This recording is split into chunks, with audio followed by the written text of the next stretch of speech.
In today's video, I'm going to discuss bloating and a few of the reasons that it may be happening to you.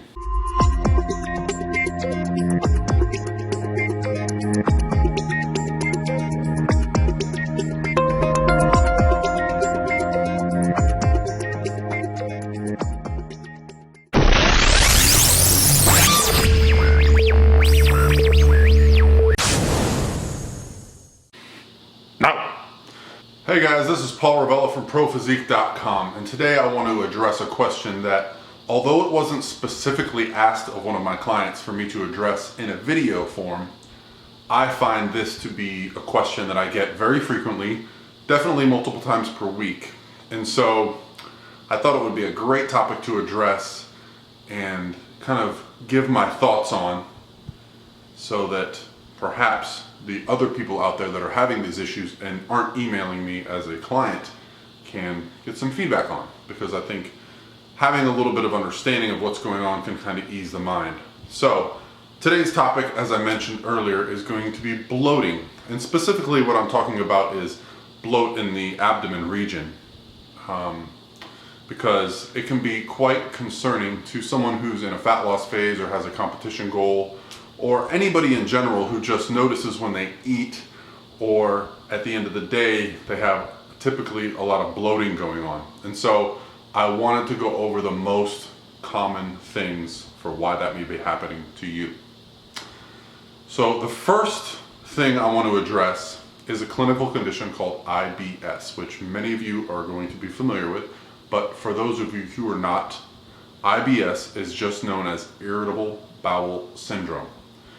What irritable bowel syndrome does is basically, for a short period of time, the intestines will become very inflamed.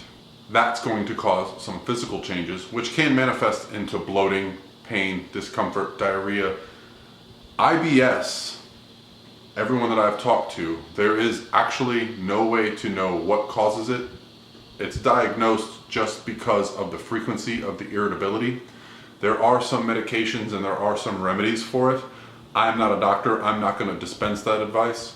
What I would suggest is, if you notice that you get bloated on a regular basis and there doesn't seem to be a rhyme or reason, and we'll talk about how to diagnose a rhyme or reason, then go see a doctor.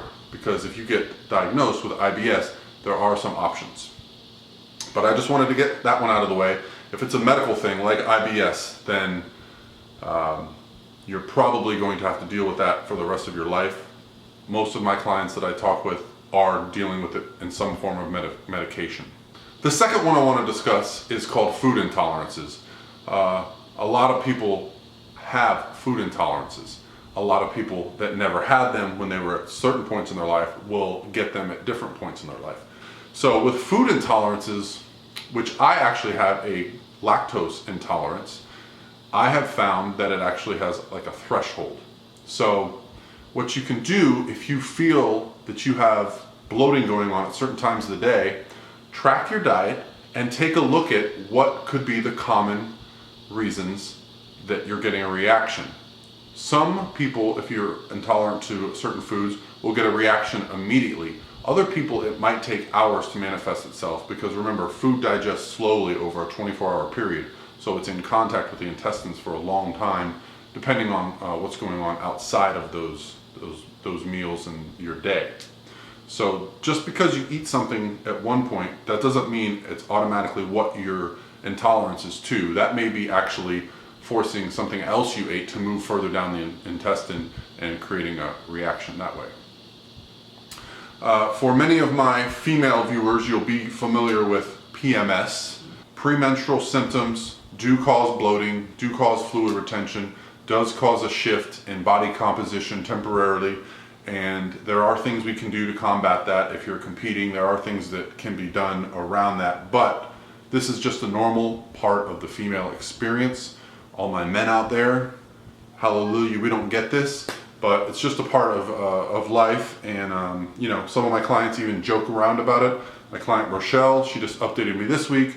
She said she got her 4 pounds of PMS, which I find hilarious. We just know that at a certain time of month, the scale is going to jump up 4 pounds for a few days, and then it's returned to normal. You gotta say hi to Lily, my big cat. There she is. Oh, get down. Something I would like to address as the cause of bloating, and it's none of these things that I just talked about, but it's very common among people that are dieting or in a fat loss phase. And that is simply taking in too many vegetables. Sounds crazy, right? Like, eat healthy, vegetables are good for you. To a certain point, I very much agree. And when your calories get low, you like a higher volume of food. And a higher volume of food is much different when you add in vegetables, because you feel satiated, you feel full, you mentally know that you're getting lots of micronutrients. So veggies are very good for you from that perspective. However, if you eat too many vegetables, if you're eating vegetables on top of vegetables, and everyone will have a different threshold, you might find that you actually get some bloating from that. The way I like to diagnose this is, a lot of people will tell me they have bloating at the end of the day, but it's gone by morning. That's one of the signs that I look for, along with asking to look at the food log. So if you are taking in vegetables throughout the day, and some vegetables are harder to digest than others, things like broccoli are very difficult to digest. So what actually happens is, as you're eating this food and it's in your intestinal tract, if it's in there for a long period of time, it actually begins to ferment. This fermentation actually causes some expansion. It can cause some pain, and it will definitely cause some bloating in the abdominal region. You don't eat for 8 hours, you sleep, you wake up, the bloating is gone because the food's had more time to digest. So look over that as a possible reason why you might be seeing some bloating. I know vegetables are fantastic, but if bloating, it bothers you during prep, then perhaps that could be the reason. I will say this, I don't have a problem with bloating on a daily basis until it comes time to compete, if that helps you stay on your plan.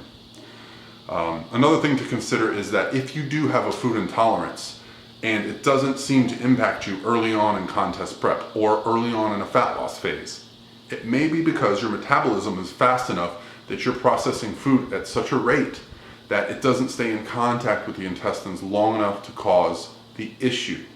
For myself, I noticed that as contest prep or fat loss phases last longer, food intolerances become worse, and that is because of the issue I just mentioned. My last contest prep, I noticed that every night before bed, my last meal would be whey protein, and I would wake up weighing more than I went to bed at, and I would be extremely bloated. Well, I reviewed it, and of course whey protein is milk-based, so I found that whey protein was actually causing me to have a reaction. So how did I take care of this? Well, for the most part, I removed whey protein from my diet, which just meant I had to prepare more whole food meals for the day, which I'm fine with. As I diet longer, I want to drink my calories less and less anyway. But since that time, I've come across isolate whey. If any of you out there are lactose intolerant and have not tried an isolate, it's actually much lower lactose, and I am able to take this with no problem. The macros are actually very good too, because the difference in the way it's processed. So it's basically 1 gram of fat, and the Core Nutritionals product, Core ISO, is 23 protein, 1 fat for a serving. So it can actually be very macro friendly as well. So guys, hopefully this was helpful. The most important thing I would suggest doing is reviewing your food items. And if you notice bloating, try removing a single item. Don't remove multiple items at once, because you won't really know what it is, unless you want to remove the items altogether and add them in one at a time. That's one way to do an elimination and add back in diet. Also, if you do have an intolerance to some foods, it can often be a threshold. For example, a certain amount per day. I know that with myself, I can have lactose up to a certain threshold. If I go over that threshold, I pay the price. So guys, hopefully this was helpful. I hope you guys are having a great week, a great Monday. Today I am also shooting a day in the life video, which is being done right here. Hold on. This is my camera for my day in the life video. As you can see, I'm doing some like time, what do you call that? Time-lapse photography with my phone. So tomorrow I'm going to edit all this time-lapse and day in the life video footage and just put it up. I have a lot of people asking me like what my typical day looks like. So, you know, from getting up, working, going to the gym, working, hanging with the family, whatever it is today, I'm just going to record as much of it figure out a way to edit it to make it at least interesting, because you know, my life's not that crazy, not that fun. Not doing any skydiving today, or you know, feeding sharks or anything fun. But if you're interested to watch that, I'll be posting that video tomorrow. And then Wednesday, I leave for the Olympia. Hopefully I get to see a lot of you out there. I've gotten in touch with a lot of people that are going to be at the Olympia, so I'm very excited about that. I will be out there till Sunday. So Wednesday to Sunday, doing some fun things with the wife. Other than that, guys, I really appreciate you watching along. I had a great time last week doing 5 videos in 5 days. If you didn't see those videos, you can go back and look. Just common questions that I get asked from clients that I feel like addressing, and it was a great learning experience, and I think going forward it's going to make me a better content provider. But for now, it's time for me to get back to work to my clients, because it is Monday and it's a busy day for me, guys. So I appreciate you watching this video, and I do know why people get likes on their video now. I did some research, so if you like the video, that helps me out. Of course, my favorite thing is a new subscriber. That really gets me motivated to keep putting out more content. Hopefully, you guys have a wonderful week. This is Paul from ProPhysique.com. I'll talk to you soon.